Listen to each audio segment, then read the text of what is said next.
Hi everyone, we're gonna get started with our Zoom webinar call tonight. So thank you all for joining us.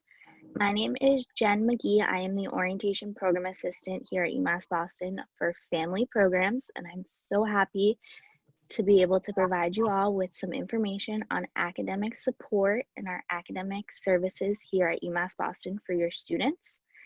So I am just going to tell you a little bit about myself, and then I'm going to allow some of our orientation leaders who are here today to introduce themselves, and then we're going to pass it off to some of our professional staff. So a little about me is I am a rising senior double majoring in social psychology and communication, and I have been with this program for 3 years, so please feel free to ask me any questions you have about those majors or about my time here at UMass Boston. I'm going to pass it off to the orientation leaders.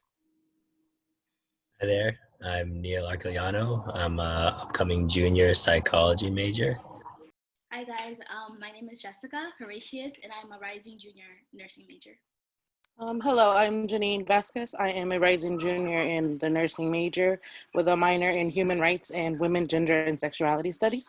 Hello, my name is Matt. I'm from Sturbridge. I am a rising junior with an English major and a secondary education minor, and my involvement on campus is in the College of Liberal Arts as a peer mentor.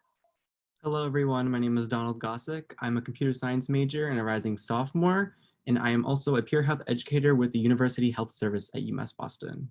Hello, my name is Ina Francois. I'm a junior nursing major from Massachusetts, and I'm also a peer mentor but for the College of Nursing and Health Sciences.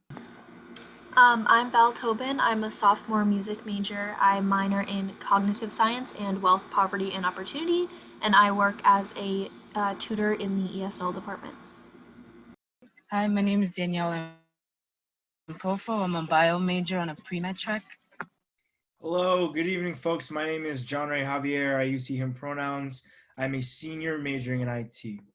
So thank you to all the OLs for introducing themselves. Now that you've had a chance to hear a little bit from us, I'm going to pass this off to our Vice Provost for Academic Support Services, Joan Becker, to talk a little bit about the university.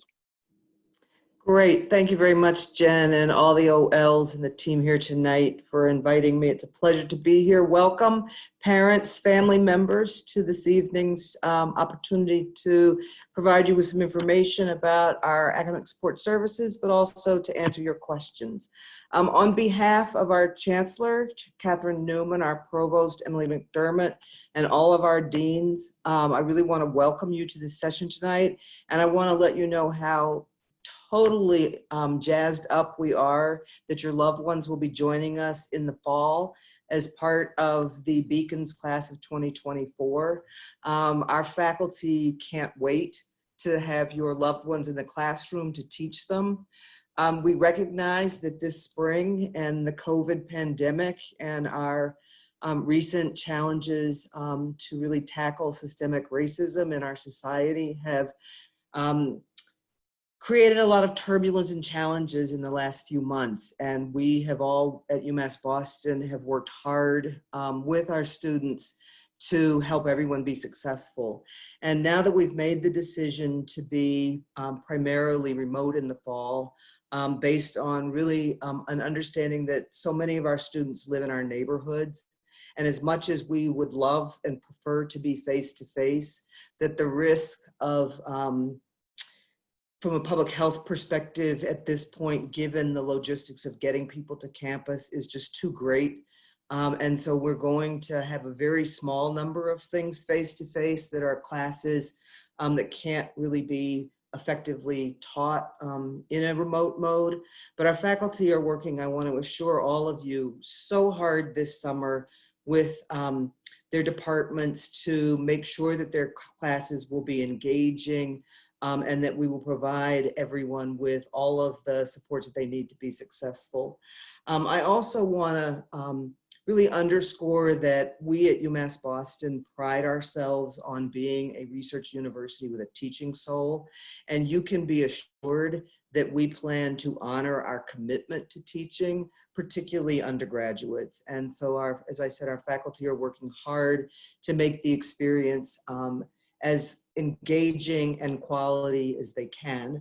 And also I would just say that it's really important that our incoming class of 2024, the students will be beginning with us in the fall, understand that we need them to let us know if they need help. We need them to let us know if the remote learning environment is challenging for them. And my staff who are going to talk to you next are going to give you some information about the ways in which we can support students, but we won't have time in the limited time we have this evening to cover every single thing that we can do to support your loved ones, but please be assured that we are going to make sure that the fall of 2020 is a great experience and that all of our incoming students have a fabulous academic experience and are on track towards meeting their goals and successful degree completion.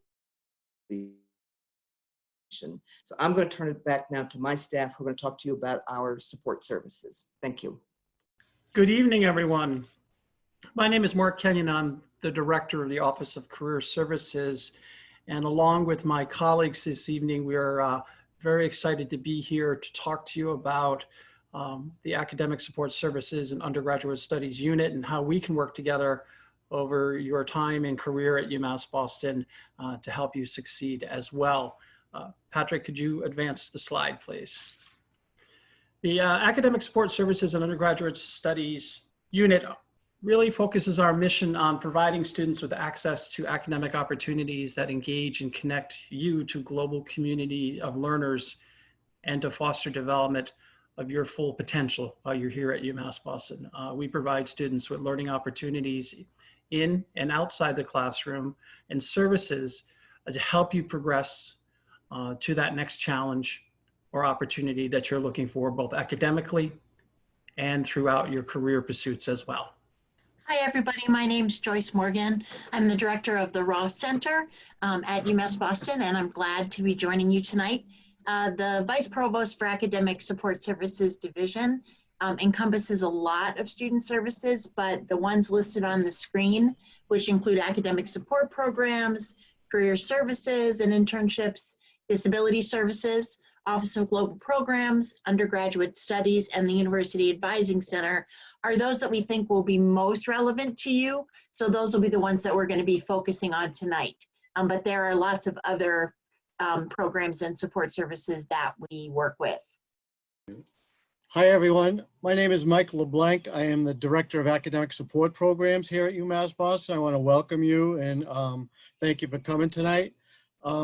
I just want to assure you that in going remote in the fall, that we are able to effectively deliver all kinds of services in many of the same ways in which we did face-to-face. We have made a huge effort to go into remote mode, and all of our services are provided on different platforms like Zoom, telephone, email.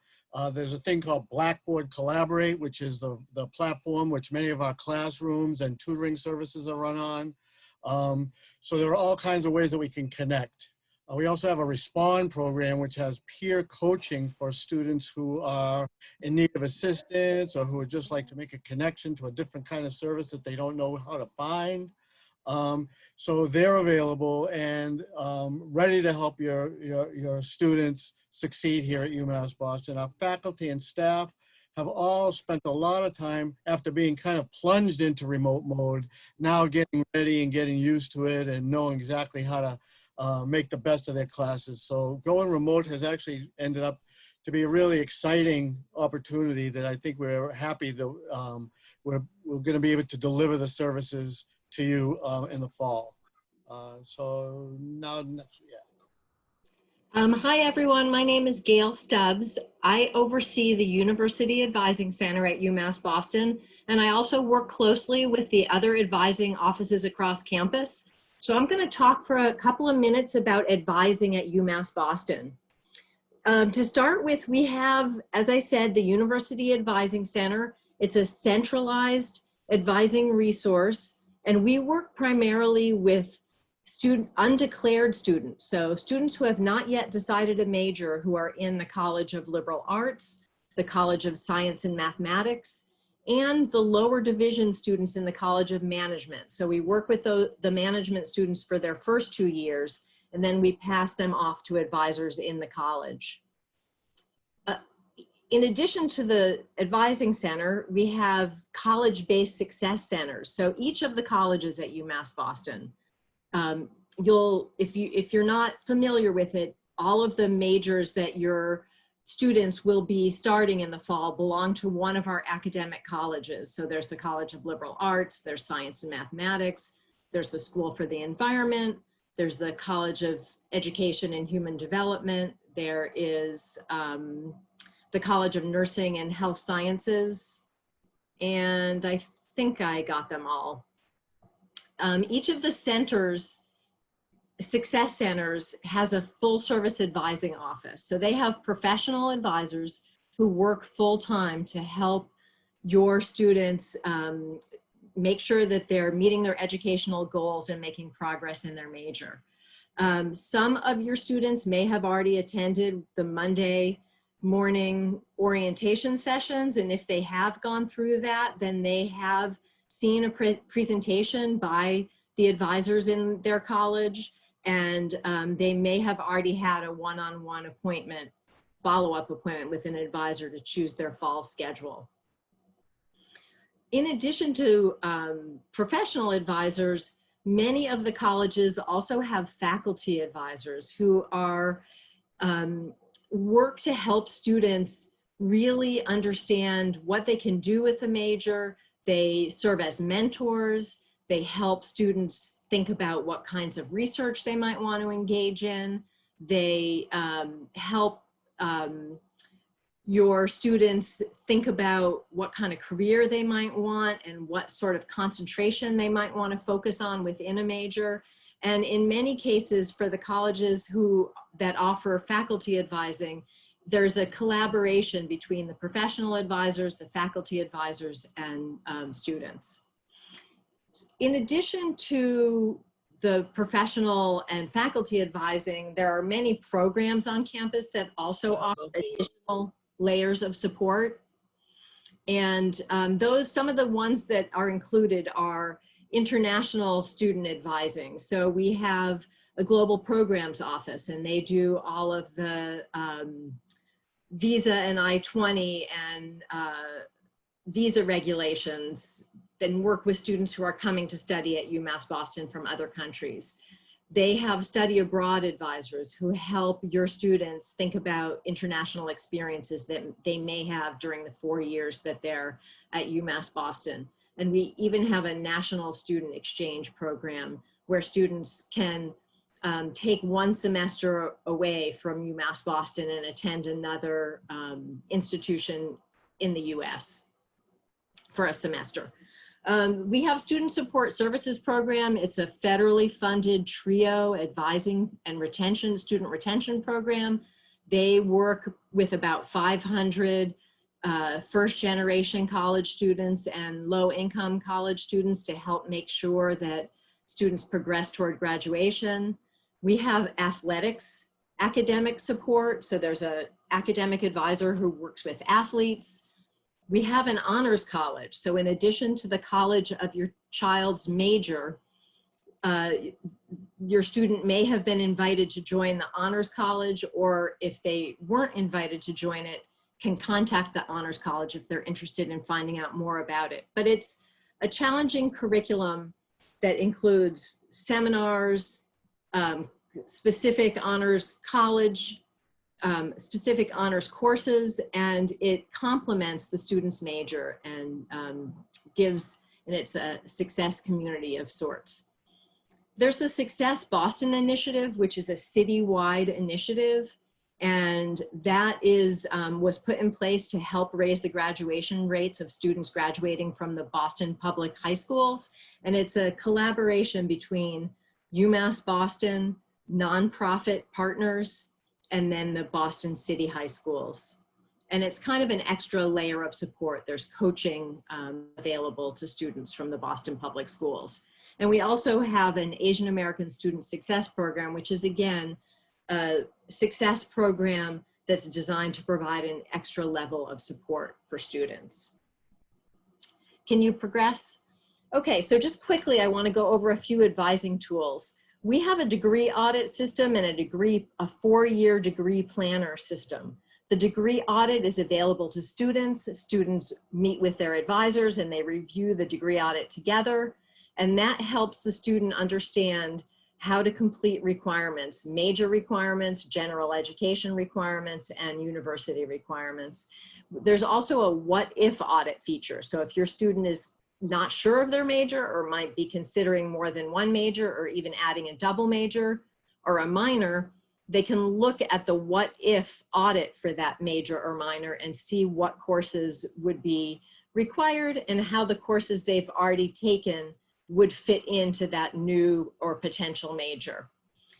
We have the University Advising Center and College Advising websites. There's Toolbox on the University Advising Center website that has success strategies, course planning tools. There's a GPA calculator. There are curriculum guides. So there's a lot of very helpful information to help students make important decisions, all of which we can help them with when we're meeting with your students.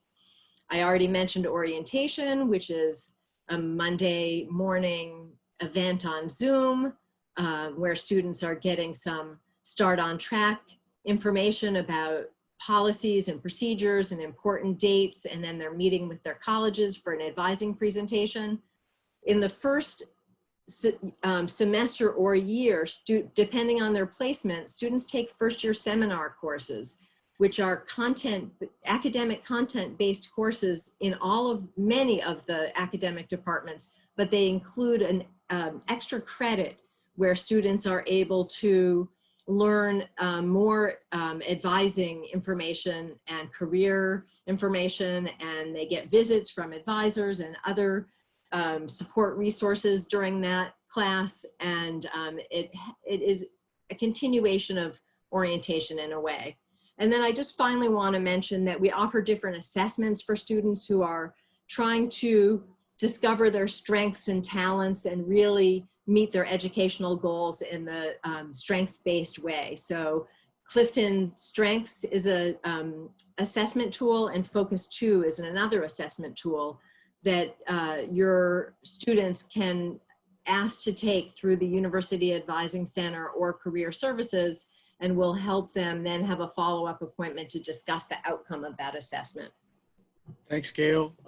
Academic support programs is really the place where students come to get help with their studies and tutoring in a bunch of different ways. And we also run a lot of first-year courses out of our department, critical reading and writing courses. We have an ESL center. We run first-year seminars. We also have a course for peer mentors who actually are assigned to all of the different first-year seminars that Gail just told you a little bit about. So the peer mentors actually meet in a seminar once a week at the beginning of the semester and then once every other week, and share their ideas with each other and with the professor, and then also are kind of responsible for making sure that students in the classes know where to get help that they need, know what kind of resources are available to them, and know how to access those resources. We have a variety of tutoring formats, and I think we go to the next slide, I think. We have a couple of different tutoring programs and academic support programs. Our ESL Center tutoring is connected to the classes, so we have a tutor that goes to the classes for students who are in ESL sections. We also have the Reading and Writing and Study Strategy Center, which has writing workshops, all kinds of study strategy workshops like oral presentation, test prep, writing a thesis statement, all kinds of different things depending on the time of the semester. We have preparing for finals. And those are for students that are in different level courses throughout their college careers here. Actually, your student can come and get tutoring in basically every subject for an hour a week for free, which you don't get much for free nowadays. And the tutoring kind of relationships that get developed through meeting with a tutor weekly or bi-weekly really end up being a great resource for a student. The subject tutoring program is more content-based rather than approach-based. And so we have subject tutoring for 200 level courses in the College of Liberal Arts and the College of Science and Math. So basically the way it works is that if your student's in, for example, a chemistry class, and go online, sign up for tutoring, and get tutoring. We have all our tutoring programs have gone to remote format. So we really give students the practice of meeting in a Blackboard Collaborate classroom. So, which is the classroom that which is the platform that most of the classes in the university are going to be trying to use to try and keep the platforms consistent for your students so they don't have to learn too many things. They will use some Zoom, but Zoom will be accessed right from the Blackboard platform. So it makes everything kind of centralized and easy to access for students. Some of the workshops that we've developed and that our staff have developed since going remote have been really successful as far as students go and really helpful. We have weekly writing workshops that have continued right through, so students can just come and work on a paper or preparing for a paper that they've been assigned in class. We have a Becoming an Online Student, which we developed right when we went into remote mode from COVID-19. And we ran that every day for a few weeks, and we're running it at the beginning of the summer sessions, and we'll run it again in the fall, throughout the fall. So students can kind of share their ideas and get tips on what it means to actually be a student in a remote mode. Navigating the stress of college is always helpful. We all know what that is. And note-taking can be real, and note-taking is a little bit different when you're doing it from a kind of remote mode. The last one that has been really successful is preparing academic presentations for the online classroom. Again, specifically tailored to the remote mode of study. So you can be assured that even though we're remote, we're going to have all kinds of resources for your students, and we'll be able to help them succeed by providing them with the resources or by steering them to the resources that we know are available to them. One of those resources is the Ross Center for Disability Services. The Ross Center works with students who have documented disabilities, health conditions, or access needs that can be helped with reasonable academic accommodations.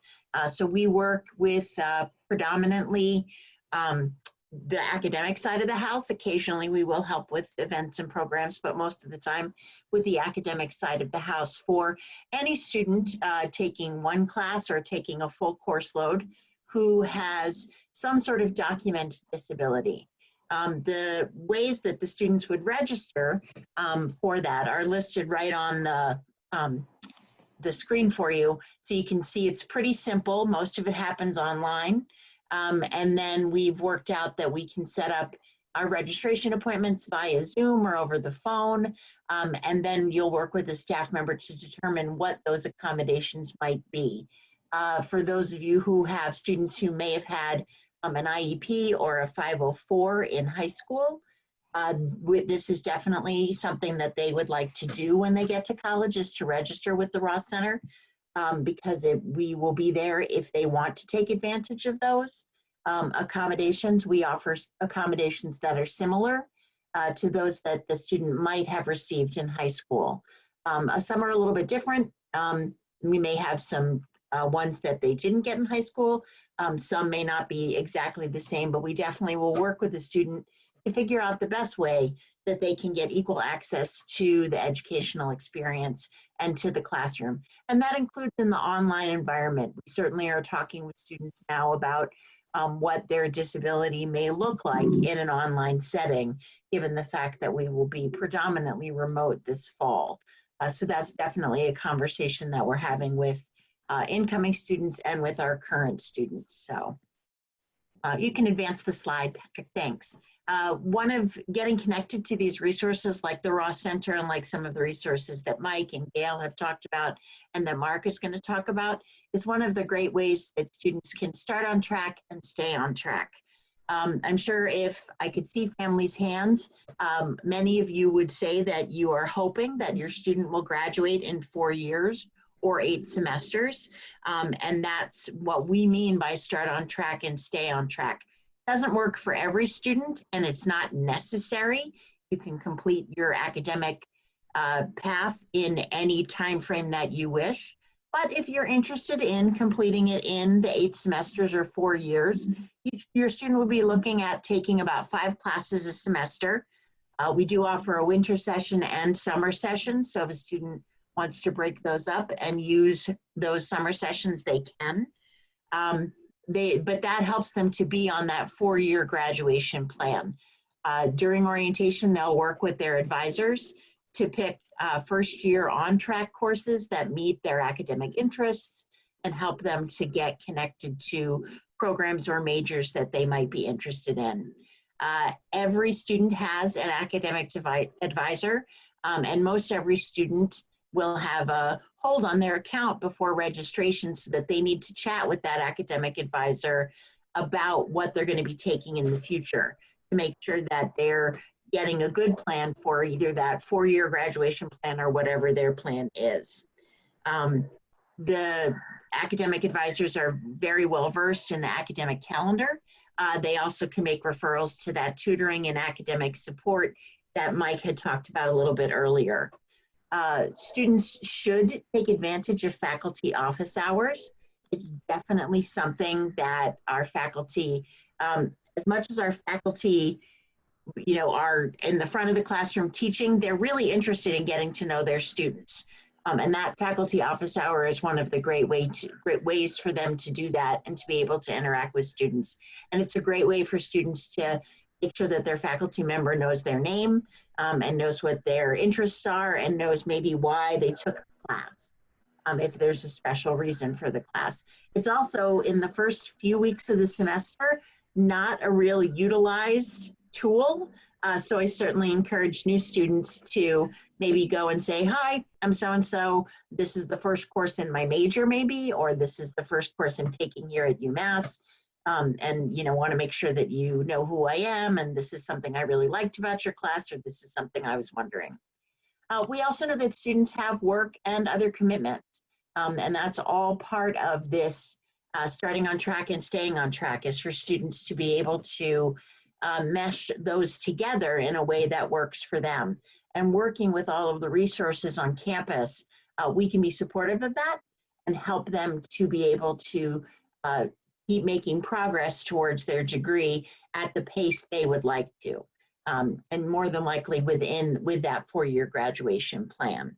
So we do have opportunities for double majors for students to do study abroad, not this fall, but in future semesters.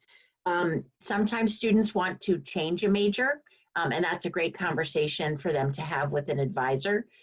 Many students will come in and know exactly what they want to study, but they may want to add a minor, they may want to add a second major, or they may find something that they absolutely love studying that they didn't even know was a possibility, and they may change their major to that program.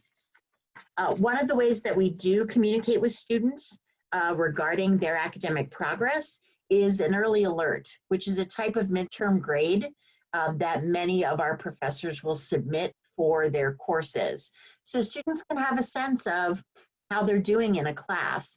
They may have not gotten back a large number of papers or a large number of projects by midterm, but this gives them a sense of how they're doing in terms of class participation and the other things that faculty may take into consideration when they're grading. So it's a really nice way for students to have an idea of how the course is progressing, and then they are allowed to, chat with their professor or work with their advisor to figure out what that alert may mean for them. Advisors do a lot of outreach around the early alert. So, and for families, it's just a good time to know at midterm that your students may be getting some of this information, and it's a great time to check in with them to say, how's the semester going? Classes that you're loving, classes you're not so sure of, what kind of resources are you using? What kind of folks are you connecting with? And students can, may find it helpful to hear from their family or from their support network that it's good to seek these supports. I'd also like to touch a little bit on the Respond program that Mike mentioned earlier. That is a program that we've developed specifically surrounding online learning, but it allows students to get connected with an upper class student coach who can help them through maybe some of the concerns that they have, or can help them get connected to the appropriate resources. We also have a student referral program. So there's lots of ways that students can get connected with the supports that they need on campus beyond just kind of going to that office. And all of these have really robust presences online. So they're absolutely something that you can reach out for, and you can search for even in a remote environment. Thank you, Joyce. As you see, we spent some time really focusing in on how your student can start on track and stay on track around academics. I'm here also to talk a little bit about how your student throughout their time here at UMass Boston can stay on track around careers. The Office of Career Services and Internships has a very important mission, and our mission is to work with all UMass Boston students to help them explore careers in a global society. So we want to work with your students early and often throughout their academic career to build in those important career conversations. So that question you may be asking yourself today, in addition to learning about academics, is, will there be career opportunities for my son or daughter when they graduate? And the answer is, the earlier they work with our office and work with us throughout their academic career, the better prepared they will be to make that transition into the world of work. I work with a team of career specialists who work directly with students and provide resources and information for them to explore careers. We have moved all of our services virtual, and they will continue to be virtual in the fall. And we provide students the opportunity to meet with us through individual appointments, drop-in appointments, career programs, and career fairs to connect with employers around important internships and career opportunities. We want to make sure that your student is prepared ahead of time as they make those conversations, build their network for careers, and engage with employers and explore these different types of opportunities. It's important for us to be on campus, virtual, to be working with your students, but also to be working with employers to help develop internships and full-time career opportunities for your students. And that is why we, beginning their first year on campus, at UMass Boston virtually, we'll be working with them individually, but also getting out there into the academic classes, doing presentations, introducing your students to the information that we have as well. And as you can see there, we want to make sure that they can develop, in addition to their academic plan, a career plan throughout their time at UMass Boston, steps that they need to take to be successful, to build in career assessments. Earlier we mentioned Focus 2, which is a great assessment tool for students who are exploring careers and want to focus in on where their interests are and how their major and careers align as well. We'll talk a little bit further about this further on, but internships are a key to all of this and looking and exploring for those career opportunities. But you also need to have the tools together, like the resume, the cover letter, preparing for the interview, and also building your network around these careers. Next slide, please. The way that we do this is we build in what we call a Beacon Careers model, and we will work directly with your students. In the first part of the model, we look around exploring how majors may map into a career or how they may not map into a career. Many of us, if we went around and had a conversation, may find out that our majors may not directly relate to the careers that we have pursued after graduating from college, but they're important transferable skills that you build from your academic programs in all different careers. So we will help students explore careers from anthropology to opportunities as accountants all the way through zoologists and beyond, really identifying what career interests your student is interested in, helping them build a plan to explore that career, finding out information on what they need to have to enter that career, information on career opportunities that are out there, information on how to research salaries and career opportunities in that field, and also to build a network for them throughout that experience. We also know the very important component of, as they explore, your students exploring careers, that they need to be prepared as they make that transition. So we will work really closely with your student to help them prepare some of their career tools. We know about resumes and cover letters, but also building that network of professionals in the field they're interested in, working on their LinkedIn page and making sure that's up to standards as they begin their network as well, and really developing those important interview skills for your students as they explore internships and career opportunities. And we actually have several programs where we'll sit down virtually with your student and do mock interviews to help them prepare for those opportunities. Another important component in our Beacon Career Model is that your student not only engage academically, but also engage career-wise throughout their experiences. A lot of our students will explore opportunities to build in internships, and we typically find students do 1 to 2 to 3 or more internships throughout their time here at UMass Boston. Those internships are so important for students to explore careers, to validate whether this is an experience they want to pursue. And even if you come away from an internship and realize that may not be the career you're interested in, you also come away with valuable experience, work experience, not only that you can put on your resume, talk about on your interview, but bring with you into other career opportunities as well. But in terms of engage, it's not just internships. It's looking for research opportunities with a faculty member while they're on campus. It could be being involved in a student group or organization, becoming a leader in those student groups or organizations, looking at other experiences to volunteer, do some service learning opportunities out in the community as well. We have a lot of resources for students to identify these opportunities, both in terms of internships, career opportunities. We have an online job database called Handshake, and that is sort of the central clearinghouse for students to come and learn about careers and look for career opportunities, internships, but also, most importantly, on-campus student employment as well. So if your student is looking for, in this case, it most likely would be virtual, but some offices will have virtual student employment opportunities for your students, including federal work study opportunities. Those positions are all posted on Handshake as well. And then finally, we know one day that we are going to need to help your students transition from being an undergraduate student on into the world of work or onto graduate school and become an alum of UMass Boston. So the transition is so important in how we're preparing students, and the transition cannot happen the end of April of their last semester on campus in the spring. That really puts the student at a disadvantage.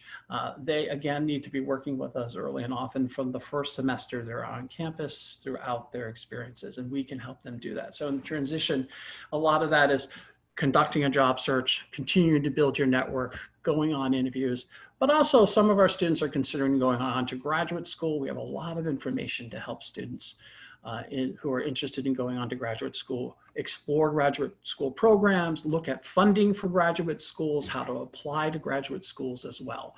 And that all comes in with the transition. So we hope by the time your student graduates and is able to transition into being an alum of UMass Boston, they're also there transitioning into a career opportunity.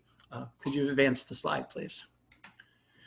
And one of the ways that we really center the work that we do is information that we've received from employers to help your students be career ready. So there's an organization called the National Association of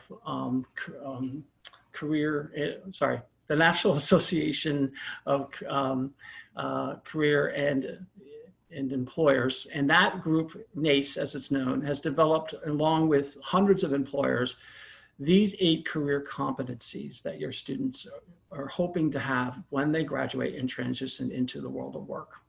These are the competencies that employers are looking for, that they're developing throughout their time here at UMass Boston. Many of these competencies you'll see that they will be developing in their academic coursework, as well as their experiences on and off campus, but critical thinking, teamwork, professionalism, communication, having some knowledge of technology, leadership opportunities. And we also, obviously, in our office, spend a lot of time working with students around the career management. Not only the career management that they're doing today as they're here as a UMass Boston student and thinking about their time before they graduate, but also helping them think about the fact that the career management piece is a lifelong process, that they're going to be looking and exploring careers throughout their life. So we want to help them build those skills as well. And of course, thinking about global fluency as well. So in all of this, what we really want to make sure that we're doing is listening to your students, helping them navigate this process, providing them resources for careers and internship opportunities, and really making sure that we can help them develop that important career plan that matches or parallels their academic career plan in ways that they can be prepared once they graduate as well. The other benefit of working with our office while you're here at UMass Boston is that we're also here for your students once they graduate. They have the ability to work with us as an undergrad throughout their time here at UMass Boston, but we also have what is called lifelong career services for alumni. So students can come back 6 months after they graduate, 6 years, or 30 years after they graduate and work with our team to better be prepared for whatever career challenge they face as well. So we're ready to take your questions, and I know some of you have been asking them, and the orientation leaders have been answering some of them, I think, but let us know if you have anything that you'd like us to answer for you. So we have a few questions that we wanted to have answered live from the Q&A, if that's okay. I am not sure which one of you would be able to speak on this, but we did get a question about deferment and how long a student has to defer, and if they get it, if it is after the start of the semester or before the semester. I think that to get a very specific answer about that, it's probably best to check with undergraduate admissions. I do know that if an official deferment were going to be taken, it would have to be done before the semester started. And there are some other admissions rules around that. So it's really best to check with admissions, and they can give you the exact criteria that you would need to meet. And if I can jump in on that one, I saw that question, and I would just urge the parent that asked that maybe to contact Gail or myself, because I think let's talk through what challenges your child faced in the remote environment, and we may be able to connect her with, you had indicated she was National Honor Society, with some resources that she could talk with folks on campus that she might be taking classes with that would help her make a decision about what's the best way to go. And we can also help you as a parent kind of think about what supports might be helpful to make the fall successful as you consider what's the best choice to make, defer or continue with us in the fall. So I urge you to let us speak out to us, and we can follow up specifically with you about your particular concerns with your child.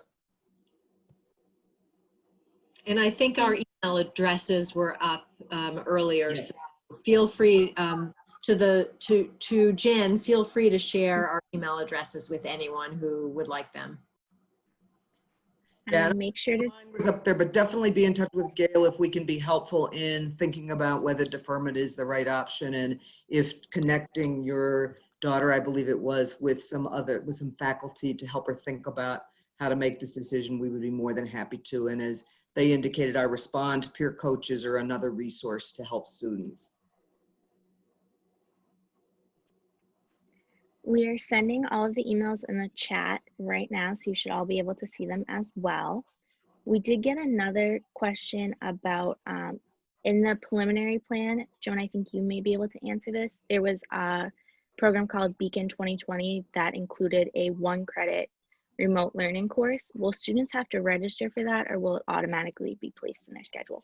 That course is still being developed, so stay tuned. We will be communicating with students and their families about that opportunity.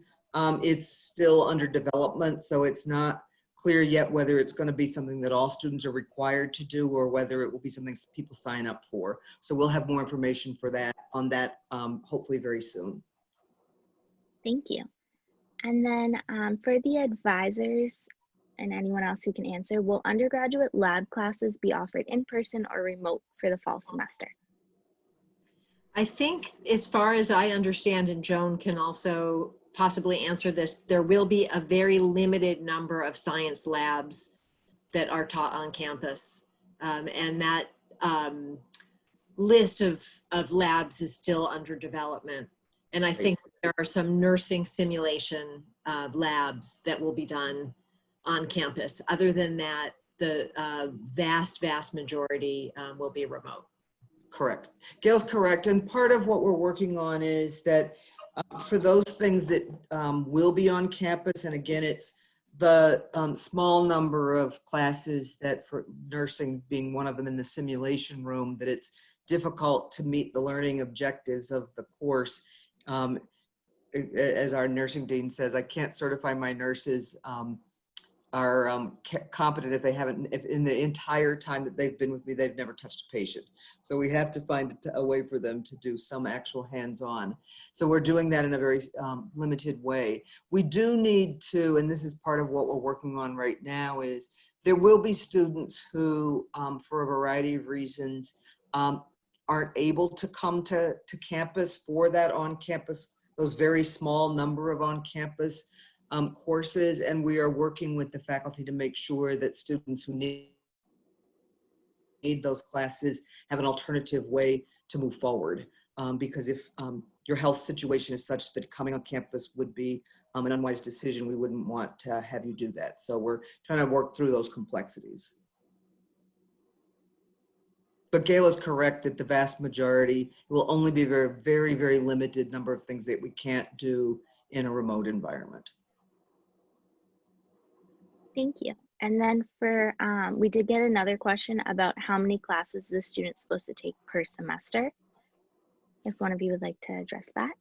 Sure. So as Joyce was saying, it depends on how many work for the student, but in general, if the student would like to graduate in 4 years, that typically means 15 credits per semester, which is 5 classes, or 10 classes and 30 credits for the full year. So it could be 5 classes per semester for fall and spring. It could be 4 classes in the fall and 4 in the spring and 2 in the summer.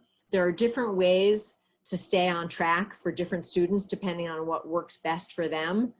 And they can work with their advisor during their one-on-one appointment to make sure that they're getting the right schedule for them depending on their other commitments and their graduation plan and goals.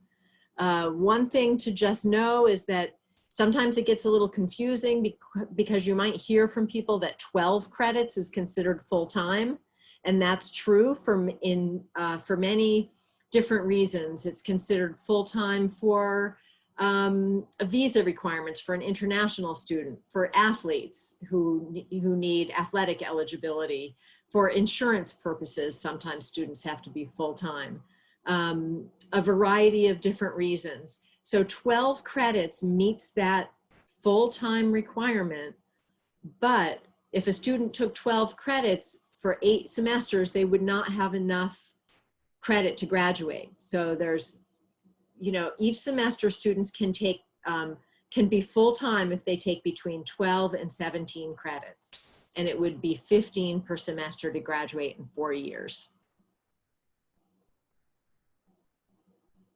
Thank you for answering that. And then we have another question about what it would take for the university to offer classes in person in the spring semester. Has there been any communication on that? I can answer that again. I think we're going to, it is our hope that the public health situation will be such that we can get back to face-to-face as soon as possible. But we will make our decisions based on what is in the best interest of the public health of our student and faculty and staff community. So I think it's a little early, and I think You know, if we've all been watching the news, and Massachusetts, things are looking really promising. In other parts of the country, they're not. And so we've got to be really careful that we don't, as we open up, that we don't end up with a surge that happens in the late fall, winter, that then causes us to be back where we were in April. So I think it's, you know, we're very, very, very cognizant of, and let me assure everybody, the minute it is safe to have everybody back to face, that's what we really want to do. We miss it desperately, but we've got to do what's safe and right for our students and their communities. So a little too early to know the answer to that question. Thank you. Would you also be able to address, sorry, Gail, did I cut you off? Mm-mm. Okay. Would you also be able to address questions regarding a reduced fee, or if the prices of classes will change being remote to in-person? Yeah, I would defer questions on pricing. I know that we haven't set tuition and fees yet because we're waiting for Board of Trustees action, but we will, I don't want to miscommunicate something on that. So we'll get a written answer to people on that question. But I think we're going to keep the pricing on the online the way we have priced it, and remote will be priced the way we have priced the in-person, is my understanding. Thank you. Gail, would you recommend that students look at the UMB course catalog before meeting with their advisors and attending an orientation session? We had a question about that. Sure, there's several things students can do to prepare for orientation. They can certainly look through the course catalog and get an idea of all variety of courses that we offer, but there are other things that will be available to them. We have an online orientation called Beacon Preview that students will learn about during their Monday morning session that has a lot of online content they can follow. But before they come to orientation, they will be sometimes sent materials on like the Friday before the Monday session to kind of tell students about the opportunities that might be available in their college around a learning community or a bundle of courses, and to give them some information on how they might be able to start looking through things and preparing for the next week. And then also what I mentioned earlier on the Advising Center toolbox, and I can put the link in the chat for people. There are some course search tools and some helpful information on how to search for general education courses. So there are even ways that students could kind of get a sense of what's out there for their major and what types of courses they might want to take, and can go as far as kind of picking out some courses and even putting them in their shopping cart, which is what we call kind of the holding place that students would put courses before they hit enroll and actually enroll in the courses. I don't want anybody to feel that they would be unprepared if they don't do that stuff before coming to orientation, because your students will learn everything they need to know at orientation, and they will then have a follow-up one-on-one appointment with an advisor. And that's really the time to talk through the details about finding the really perfect first semester schedule. Yeah, and our OLs may have some advice for families about what preparation you would advise students to do before coming to an advising session. Any thoughts, OLs? I can speak on that just for a little bit. And a student perspective, before meeting with your advisor, the advising center themselves suggests that you guys acquaint yourselves with the Wiser portal, just because it is like your primary way to interact with your course like listings and all your registration. But beforehand, if you could write down your questions and bring like a pen or a pencil to your laptop or computer or whatever device you're using, just to make sure you're prepared to question them about anything that you might need to know, because they're going to be your one-stop shop for a lot of questions. And if they can't answer anything, they can also help you connect with other departments in the university. So I really would recommend preparing questions before you start your advising session, just so that you're already there and ready, just in case you have them there to talk to them. Thank you, Donald, for sharing your experience. I always check the course listings, and as the advisors will show you your students in their advising session, I always run a degree audit, which your students will learn more about while they meet with their advisor. Mark, we received a question about jobs related to federal work study. I was just wondering if you could talk a little bit more about the opportunities for people with work study. Happy to touch base about that. So if your student has received as part of their financial aid package work study funds, they can explore on-campus work study jobs in offices. Sorry, it'll most likely be virtual for the fall, but with offices on campus. All of those federal work study positions for students are posted in Handshake, and students can start gaining access to Handshake this summer. And log into the system, and you'll have all of those opportunities posted as they come in. Most of those positions we start seeing posted in late July, early August for the fall, and they'll be able to apply for those positions.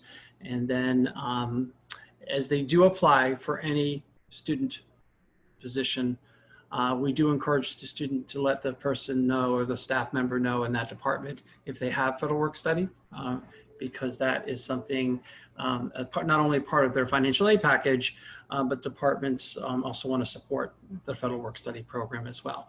And what I will do is I will put the Career Services website in the chat, and if your student logs into our website, they will see a link to Handshake, and we can get them into the system and they can start looking for those opportunities as well. We tend to have hundreds of on-campus positions posted each semester for students.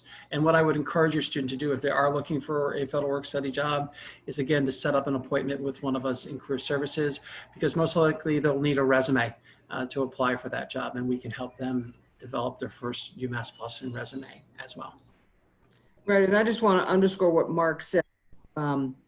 Not every single work study job that we had in fall of 19 we're able to continue to do because of being remote, but we were very pleased that we were able to convert many of the work study opportunities and create new work study opportunities for students in the virtual environment. So there are virtual work study opportunities absolutely available for students. And if your son or daughter or loved one does not have work study, there are other virtual opportunities on on campus, but they're not physically on campus, but virtual opportunities to work in departments, even if you don't have work study. So Handshake is the vehicle for students to look for on-campus employment that will be offered virtually in the fall. Thank you both for talking a little bit about that. So it appears that we have gone through all of our questions in the Q&A. I do know it's 8:02, so I don't want to keep everyone too late. Thank you all for joining us. If there are any lingering questions, please feel free to reach out to anyone's email along with our office, which is orientation@umb.edu. With our last minute, I'm just going to ask Jess or Val or Ina to speak on what it was like to go remote in the spring. That way you all can hear a little bit about just a small snippet of a student experience. And then we hope to see you all next week at our on and off campus housing Zoom webinar. You can find the link on our website, and we can also send it in the chat. Hi, I'm Ina. I'm going to my junior year. I'm a nursing major. For remote learning, I mean, obviously, I feel like in the beginning, the transition was a little difficult. Probably the thing I struggled with the most was just time management. I didn't realize how much having that constant school schedule was important for me to learn. But over time, I realized I found that UMass Boston provided a lot of resources, and I found it a lot easier to the transition process, and it eventually became doable.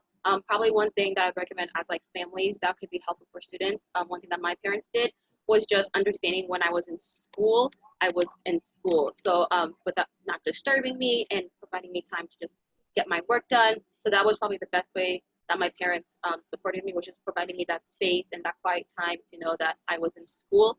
But yeah, over time, it was a transition, but I felt like I was offered enough resources to be able to do it. And I felt like my learning didn't really wasn't really that impacted by it. To go along with that, hi, I'm Jessica. I would also like to say the professors are very accommodating. I had a professor from my microbiome class, and that also includes lab. So that was very difficult to transition from doing something that's very hands-on to going online. But she was very accommodating with everything, and I did have trouble with certain things like writing lab reports, but I would meet up with her for office hours multiple times over the course of the semester, and then she would help me go through everything I needed to go for that lab report, and I would get, you know, pretty decent grades, pretty high grades compared as to if I did it on my own. So I definitely recommend having your child go to office hours, because communication is definitely key. If they are having trouble with anything or having trouble with any of the work in any of their courses, they should definitely email their professors or set up an appointment or go to office hours. Just quickly, I definitely agree very strongly with what both Ina and Jess have said. My professors were also very, very accommodating. Even with like extensions, they just asked for, communication from us if we needed help or needed an extension. So I was able to still do very well in my classes.